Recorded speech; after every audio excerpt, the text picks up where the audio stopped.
Selamat pagi anak-anak. Hari ini kita belajar PKLH, Pendidikan Kebersihan Lingkungan Hidup, bab yang kedua, manfaat tanah. Nah anak-anak, mari kita memulai pembelajaran kita untuk hari ini.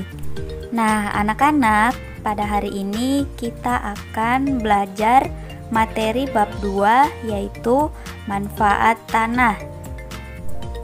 Bagian A, manfaat tanah bagi makhluk hidup. Tanah merupakan rumah bagi berbagai makhluk hidup dan organisme lainnya, seperti bakteri, serangga, jamur, cacing, dan yang lain-lain. Nah, jenis makhluk hidup itu ada 3. Yang pertama manusia, yang kedua tumbuhan, dan yang ketiga hewan. Nah, mari kita bahas bersama-sama manfaat tanah bagi manusia, tumbuhan, dan hewan. Manfaat tanah bagi manusia. Nah, manfaat yang pertama yaitu sebagai lahan tempat tinggal. Contohnya adalah rumah. Nah, rumah yang kita tinggali sekarang itu berada tepat di atas tanah. Nah, yang kedua, tempat melakukan kegiatan. Nah, kegiatan manusia itu bermacam-macam ya, anak-anak. Nah, di sini kegiatannya adalah bermain, bertani, dan berkebun. Nah, itu adalah manfaat tanah bagi manusia. Nah, selanjutnya manfaat tanah bagi tumbuhan. Nah, manfaat yang pertama adalah sebagai penyedia zat hara dan air. Nah, jadi tanah itu sangat penting juga bagi tumbuhan ya anak-anak. Karena tanpa tanah, maka tumbuhan juga tidak bisa tumbuh dengan baik. Nah, yang kedua sebagai penopang akar tanaman. Nah, coba kalian bayangkan jika tanaman itu tidak ada tanahnya, maka tidak akan ada yang menopang akar tanaman tersebut. Nah, jadinya tanaman tersebut tidak bisa tumbuh dan tidak bisa berdiri dengan tegak.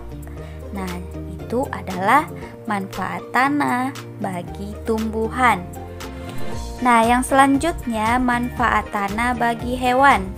Nah, manfaat tanah bagi hewan adalah sebagai lahan untuk hidup dan bergerak. Nah, contohnya hewan yang hidup di tanah itu adalah yang pertama ada tikus tanah. Jadi, tikus tanah itu selalu hidup di bawah tanah. Nah, yang kedua, cacing tanah. Sama dengan tikus tanah, cacing tanah juga selalu hidup di bawah tanah. Jadi, tempat tinggal mereka adalah tanah. Nah, itu adalah manfaat tanah bagi hewan. Bagian B, mengolah tanah sebagai sumber penghasilan. Indonesia dikenal sebagai negara agraris. Nah, apakah kalian tahu apa itu negara agraris?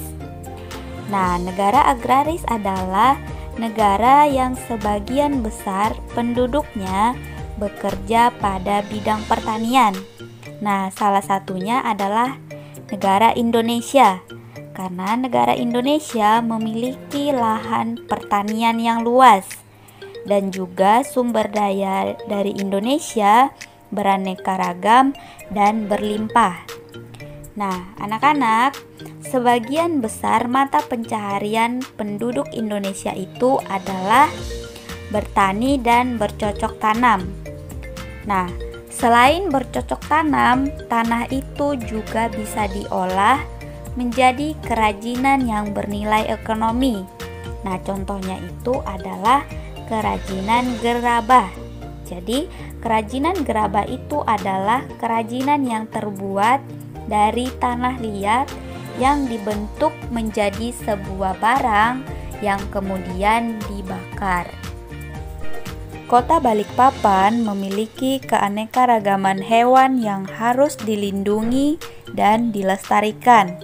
Nah, salah satu contohnya adalah penangkaran buaya yang ada di Tritip. Nah, mungkin sebagian dari kalian sudah pernah ada yang berkunjung ke sana dan ada juga yang belum pernah. Nah, jadi tempat ini bisa dikunjungi ya anak-anak. Nah, jadi cara yang harus kita lakukan untuk melindungi dan melestarikan penangkaran buaya itu yaitu kita bisa lakukan dengan cara yang pertama menjaga habitatnya. Nah, yaitu habitatnya itu adalah apa yang menjadi tempat tinggal hewan tersebut. Nah, yang kedua, menjaga tanahnya. Jadi, tanah itu merupakan salah satu yang menjaga keseimbangan alam tempat hewan tinggal. Jadi, tanah merupakan salah satu sarana produksi dari berbagai tanaman. Tanaman juga merupakan sumber makanan untuk beberapa hewan. Jadi tanah itu juga sebagai tempat hewan untuk tumbuh dan berkembang biak. Nah, anak-anak, yang menjadi kesimpulan dari materi pembelajaran kita hari ini adalah yang pertama, tanah adalah lapisan bumi yang paling atas. Yang kedua, tanah merupakan salah satu sumber daya yang sangat dibutuhkan manusia. Nah, kenapa sangat dibutuhkan? Karena tanah sebagai penyimpan air dan mencegah terjadinya banjir. Kemudian, tanah sebagai penyedia bahan makanan dan sarana tempat tinggal. Yang ketiga, fungsi tanah bagi tumbuhan. Yang pertama, sebagai media lahan tanam dan penyedia unsur hara dan air.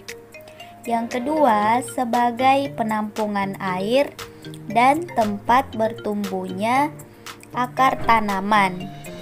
Nah, yang keempat, peran tanah bagi hewan. Yang pertama, tempat pemenuhan kebutuhan hidup, dan yang kedua, sebagai tempat berkembang biak dan tempat tinggal. Nah, jadi itu adalah kesimpulan dari pembelajaran materi bab 2 tentang manfaat air. Nah, anak-anak, sampai di sini materi pembelajaran PKLH untuk kita hari ini, yaitu tentang manfaat tanah. Ibu ucapkan selamat pagi dan selamat belajar ya. Tetap jaga kesehatan dan tetap semangat. Dadah.